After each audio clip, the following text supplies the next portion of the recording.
Now we get to the Quran, and this is where it really gets really delicious. This is the best material, folks. Sit back. If you want to go to the toilet, you can do, but you'll miss everything. So let's go ahead. What do the Muslims claim about the Quran? Number one, it's uncreated. It's right there in the Quran itself in chapter 85, verse 22. Therefore, it has never had any chance that any human could have any control over it. It was sent down to Muhammad between 610 and 632. That's what they claim. It was completed by Uthman in 652. That's why this book in my hand right here is from Uthman, they say. And then number four, the Quran is unchanged in the last 1400 years. Not one word, not one letter has changed. Have you heard Muslims say this? Every Muslim says those four things. Just memorize those four words. Uncreated, sent down, completed, unchanged. That's all you need to know. I'll come back to it. I'm going to shut down those four, but I'm going to show you something even better about those four. Hold on. So what do Christians claim about the Bible? Is the Bible uncreated? No, of course it's created. We know who wrote it. We even know the authors. We put their names on most of the books. The Bible is not sent down. It was inspired by God, but not sent down through an angel. Bible was complete, so yes, we would say that was the case. The thing is, we don't have any of the original manuscripts, so we don't know what the complete is. Has it been changed? Yeah, parts of it has. We know where they've been changed. We know even what we even put. We're very transparent. We put in right where the verses that have been added or there have been scribal errors have been taken away. So we know that. We're very clear about that. And we're only talking about 40 verses out of over 6,000 verses. So tonight, I'm not going to shut down uncreated or sent down because I'm not there. I'm going to shut down complete and unchanged, those two. That's what I want to look at. So what I want to look for is one Quran manuscript from the 7th century that's complete, 114 surahs, that is unchanged. And this is what I've asked Muslims all over the world. I've debated over 100 debates that I've done with Muslims, and this is what I always ask. Show me one manuscript of your Quran from the 7th century that's unchanged, just like the Quran I have in my hand here. Where do we go to find out about the Quran? We have to go to Sahih Bukhari. Remember I told him that he died in 870, so he's the one that tells us how the Quran was put together. Now this is what he says. He says, Muhammad died in 632, it had not been written down. It finally got written down in its final form at the time of Uthman in 652, the third caliph. He then sent 5 copies to 5 different cities, Mecca, Medina, Basra, Kufa, and Damascus. And those then became the canonized Quran for the whole world. In 652. The problem is, almost immediately, another Quran supplants the one in Damascus, written by Ubay ibn Ka'b. It had 116 surahs. That's 2 more than are in the Quran today. Another was written in Baghdad, written by Ibn Masud. It had 110 surahs. That's a 4 less than what is in the Quran today. Another was written by Ibn Musa, 114 surahs. It had so many differences. According to Arthur Jeffrey, who's done the work on this, if you just look at those manuscripts and you compare with the Quran today, there are about 15,000 differences. You've got a problem. So how could there have been one Quran? There were at least 5 Qurans from the 7th century from Mecca, Medina, Basra, Kufa, and Damascus. We cannot find one of them. Now, one of those Qurans exists today. Folks, we're only talking about 1,400 years ago. As Christians, we have the Sinaiticus, the Alexandrinus, we have the Vaticanus. These are from the 3rd and 4th century. That's 200 to 300 years before the Quran. Why can we reproduce our entire Bible? We have 365 manuscripts of the New Testament before the 7th century. Why can't they come up with one Quran from the 7th century? That's my question. They are the ones that claim it, not me. Where are these 5 manuscripts? Look at those cities. They've always been controlled by Islam for the last 1,400 years. So how could they have lost it? Rather inept, wouldn't you say? So, before we get into the manuscripts, I want to look at the qira'at. These are the readings. This has probably done the most devastating material that's just come out in the last few years.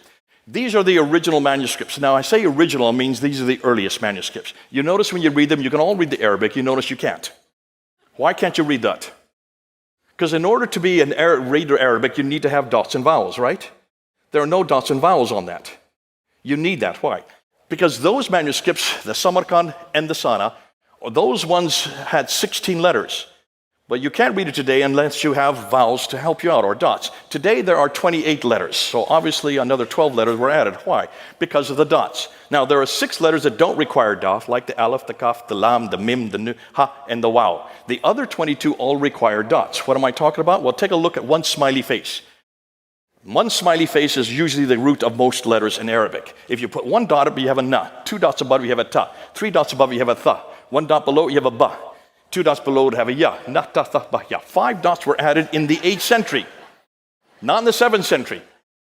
Now I can read it. But that didn't exist in the 7th century, not in those manuscripts you just saw.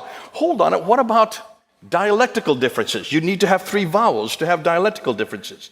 So you need to have a dama, which is the u sound. You need to have a kasra, which is the e sound. And you need to have a fatta, which is the a sound. Those were only added in the late 8th century and the early 9th century. So you've got a problem here. Because suddenly you have Abdul Malik who comes to power and he wants to create a Quran because he's now introducing a prophet. A prophet has to have a book. So what do? You have to borrow right, left, and center. But the problem is you're borrowing in Arabic and you don't have any Arabic that has dots and vowels. So you decide to write your Quran with your dots in it and you call it hafs. You decide to write you're supposed to be a male, but let's say pretend you're male today, and you call it warsh. And you decide to write your Quran and you put your dots and vowels wherever you want to. You live in Kufa, you live in Cairo, you live in Damascus, and you put your own dots wherever you want to, and you put your dots where you want to. Suddenly we have 4 different Qurans, right? In 4 different cities. Well, that starts to proliferate. Until the 10th century, there were 700 different Qurans. Did you hear me? 700 different Qurans. According to this man who did his doctoral thesis, he's now head of the Islamic department at Harvard University. Shadi Nasser. He guessed and estimates because they're not there today. Now, you've got a problem. After all these Qurans, none of them are agreeing. You've got a difficulty. So Ibn Mujahid, man in the 10th century, was given the responsibility to choose 7. But before we do that, notice, if dots are in different places with different vowels, just with 3 different one of those little smiley faces, you get 19 different words. There's the difficulty. So here's what he did. He was given the responsibility to choose 7. And these are the first 7 he chose. Nafi from Medina, Ibn Kathir from Mecca, Abu Amr from Basra, Ibn Amir from Damascus, Asim from Kufa, Hamza from Kufa, and Al-Iskasai from Kufa. Notice that 3 of them are from Kufa, 1 from Damascus, the other one is from Basra, and the other 2 are from Arabia. Look at the dates. What do you notice about the dates of every one of those? Look at the death dates. Every one of them either died between 736 and 805. That means 8th and 9th century. Did any of these men know Muhammad? Did they even live in the same century as Muhammad? So how could they have come from Muhammad? These are the 7 that every Muslim will swear came from Muhammad. But no one's bothered to look at their dates.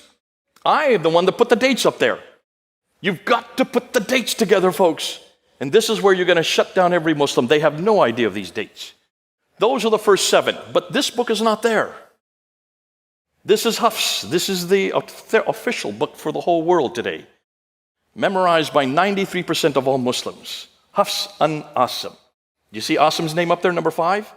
He is a disciple of Asim.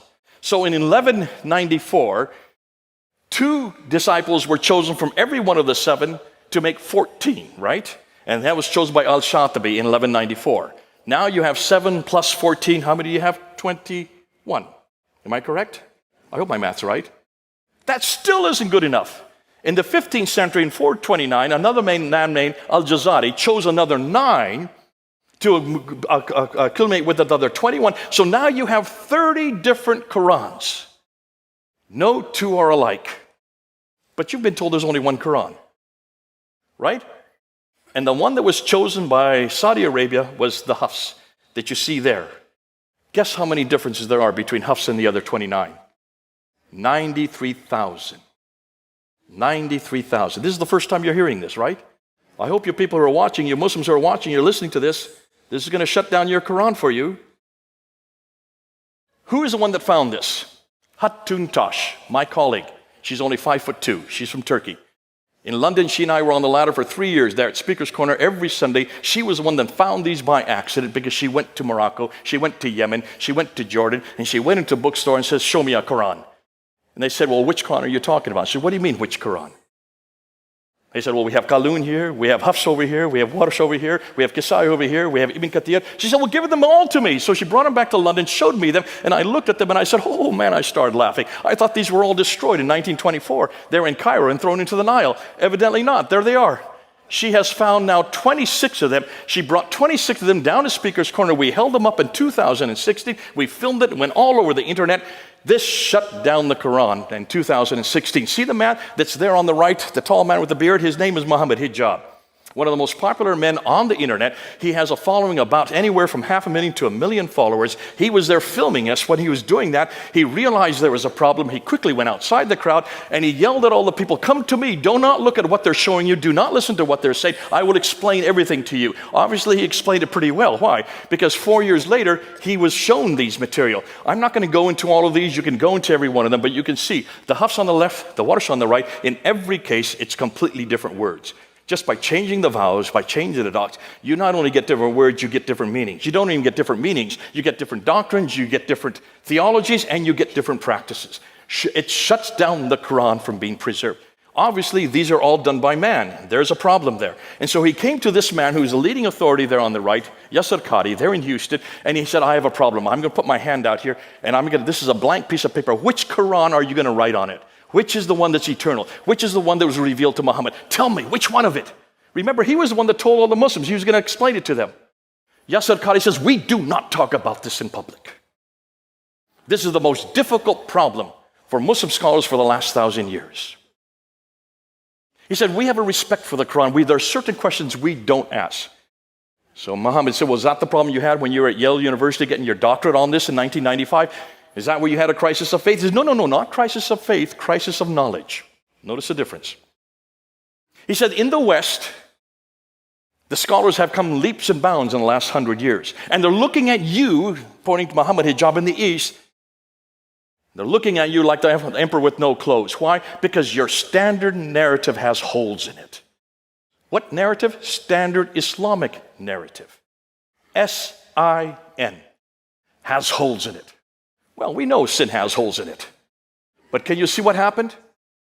This was only a 28 long, this was really a question that was happening. It was an interview for 28 minutes. He didn't know we were all watching this. He said, "I never have talked about this for 25 years. I will never do a lecture on this." So Muhammad Hijab put his hand out a second time. He said, "You've got to tell me which is the one that's eternal." Because the Quran says in chapter 85, 1 and 22, that this book is eternal. The Quran says in chapter 10, verse 15, and chapter 18, verse 27, that no man can change one word or even one letter. It says in the Quran, chapter 15, verse 9, that Allah protects His word. Which is the one? Yasser Qadhi, after 28 minutes, finally had to give in. And he finally had to admit, they're all the Quran. All 30 of them. You take a little bit of Qalun, you take a little bit of Warsh, you take a little bit of Hafs, and you just mix them out, and that's the Quran we have today. I started clapping. I was watching this live. I said, "Yasser Qadhi, you have no idea. You've just now admitted that there are 93,000 differences. I'm going to show you these two right here. These are two of them right here. There's the Hafs, here's the Warsh. You can buy these on the internet. This is the one that is memorized by 93% of the world's population. This is memorized by 3% of the world's population. This is from Egypt. This one is from Kufa in Iraq. There are 5,000 different words between these two books. I'm holding them right here. This shuts down the Quran. Within 2 weeks, if you looked at their sites, there were hundreds of Muslims that said, "We're leaving Islam because of what you have said. And our blood is going to be on your shoulders." They had to shut down those comments. Within 2 months, they had to take that video off of both their sites, but I've got it. David Wood has it. Hatun Tosh has it. And every June 8th of every year, we bring up that interview once over again and show the whole world. You cannot say that this comes from God. You cannot even say it comes from Muhammad. You can't even say it comes from Uthman. This has been changed and manipulated from the last 1,400 years. Now let's get to the manuscripts. Because the manuscripts we do have. Now, we have 8,500 Greek manuscripts, 10,000 Latin Vulgates, another 9,000 in 11 different languages. That's roughly 24,000 to 25,000 manuscripts of the New Testament alone. Am I correct? Just say yes. How many manuscripts do they have that are early? 6. You want to see them? There they are, the top copy from Turkey, the Samarkand from Uzbekistan, the Ma'il in London, the Petropolitanus, I'm going the wrong way, from France, the Al-Huzayni there in Cairo, and the Sana manuscript, the most exciting, there in Yemen. I'm not going to unpack every one of them. These are the ones we're debating. I did a debate on these 6 manuscripts in 2014 with the world's leading scholar, Dr. Shabir Ali. He could not answer one question because he never looked at these manuscripts. I have 3 of them, the facsimiles of 3 of them in my office. We're looking at them. Folks, do you notice what we have found? No two of these manuscripts are from the 7th century. They're from the 8th, 9th, and 10th century. No two are alike. And they don't agree with the Quran we have today. The best one, the top copy, which is about 99%, has 2,270 manuscript variants. When you look at the Sana manuscript, it has 2 different layers of letters, and there are 63 verses in the lower layer. It has 70 variants just within those 63 verses. Can you see there's a problem here?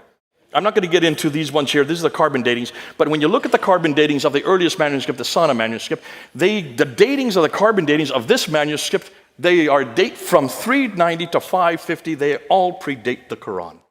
They predate Islam, and they predate Muhammad, proving that carbon dating don't use. So they came up with this book here called the Birmingham Folios, the Birmingham Manuscript. Remember this in 2015? It was all over the internet. When you look at the Birmingham manuscript, it's only 2 pieces of paper, front and back. It's only 33 verses, and guess what? It's all about the 7 sleepers of Ephesus, chapter 18. That has nothing to do with Islam. It's about the proto-evangelion of James. That has nothing to do with Islam. And it's about the story of Moses. That all predates Islam. All of these are in Arabic, and they are nothing to do with Islam. So what's going on? Hold on. I want to introduce this guy here, Dr. Dan Brubaker. He was in our conference this last weekend. You should have come. This man has just shut the Quran down because of this book right here. You need to buy this book. Basically what he has done is he's taken the Muslims at their word, and he says, if there's no changes in the last 1,400 years, let's see if I can find changes. And he's the only one that's looked at all the manuscripts, and he has found insertions. There you can see some there. He has found erasures. There you can see erasures there. He has found erasures overwritten. You can see them there in the red. He has found overwriting without erasures. He has found selective coverings. There are so many coverings in the middle one there. There are 8 different coverings. Every case when you see insertions, when you have overwriting, when you have any one of these references, these differences, what happens in every case? It brings it down to a standardization of the Hafs text.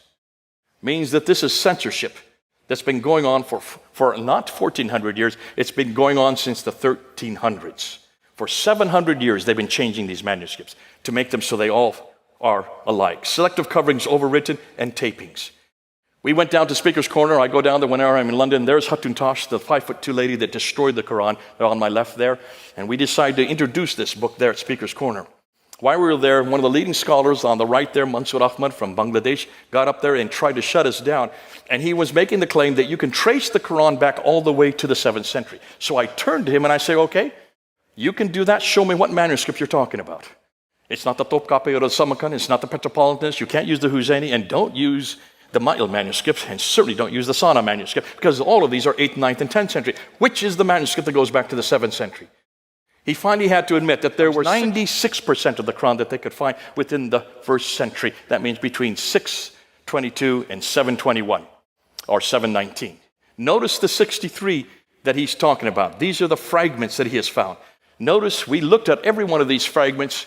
None of them, those ones I'm putting up there, no one has come to any conclusion on those 20.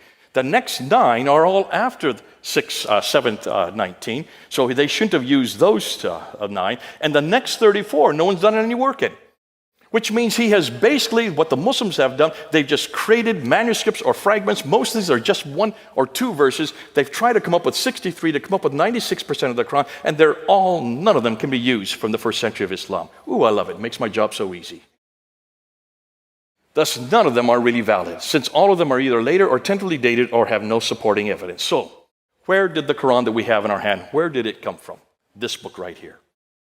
It was chosen in 1924 by one scholar named Muhammad al-Husseini al-Haddad. Why? Because they were having such problem amongst the high school kids there in the city of Cairo. They were having 30 different answers for all the questions. They went to Muhammad al-Husseini al-Haddad and said, choose one, and he chose this one. What did they do with the other 29? Threw them into the Nile, like I said earlier, thinking that would get rid of them. They didn't count on Hatun Tash, 5'2" lady. They decided to find them in 2013. Nonetheless, that was so successful of choosing one Quran that by 1936, it was then chosen as the Quran for the entire country of Egypt. By 1985, the Saudi Arabian government saw how successful that model was, so they chose it for the whole world in 1985. How many people are older or were living in 1985? Just raise your hands. That means every one of you who's raising your hand is now older than the Quran. Oh boy, that must make you feel old.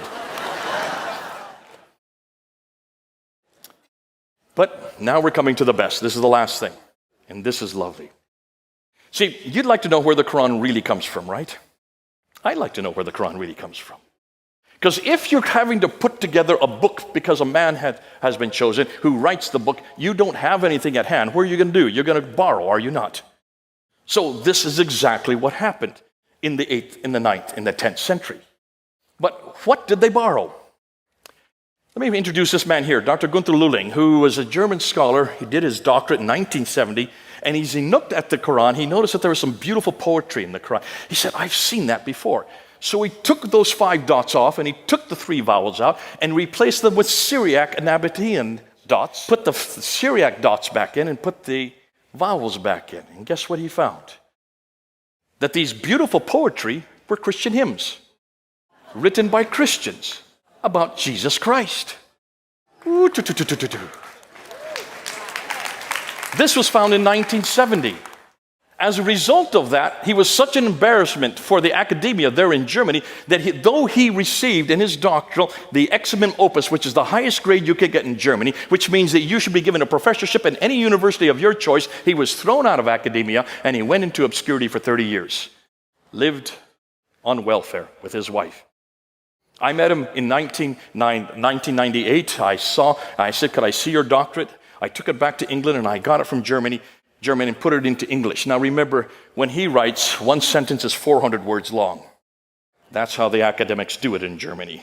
We had to bring it down so people could manage it. We got it written in English. They would not publish it there in Germany, so that he had to get it published in India. But because of that, there you can see it right there. The challenge to Islam for Reformation. Don't read that. You should read the small print. He then was resurrected because it was all over the English-speaking world, and he died a happy man in 2014. Now, Dr. Christoph Luxemburg decided to go one step further. He's also a German, but that's not his real name, because he will be killed for what he has found. He decided to do what Gunther Lulling did, but he decided to look at the dark passages. 25% of the Quran no one understands. Not even the scholars understand it. A quarter of the Quran, even the scholars don't understand. Did you know that? Can you understand the whole Bible? Certainly you can. When Jack Hibb gets up here, does he open the Bible? Please say yes. Does he read it? Please say yes. Does he unpack it for you? And does he apply it to your lives? Why? Because you can understand every word of it. And you can understand it in English, right? Thank God for our Bible. But see, you can't do that with the Quran. You can't do that with the Quran. You can't understand these 25. So what are you going to do? Well, he decided to do what Gunther Lulling did, and he took and went to every one of those passages, and he went through 7 layers. I won't go and unpack each one of them. He went through 7 layers, taking off the vowels, taking off the dots, looking at the lexicons, looking and seeing if he could find any Arabic words. He couldn't find any there, so he went to Syriac, put the dots back in, put the vowels in, and he went to the lexicons in Syriac, and guess what he could find? He could reproduce all the 25%. All the dark passages he was able to reproduce. But what did he find? Once he took the Arab Quran and put it to its Aramaic roots, all the dark passages were Christian lectionaries, Christian homilies, and Christian hymns. Every lectionary, homily, hymn was about Jesus Christ.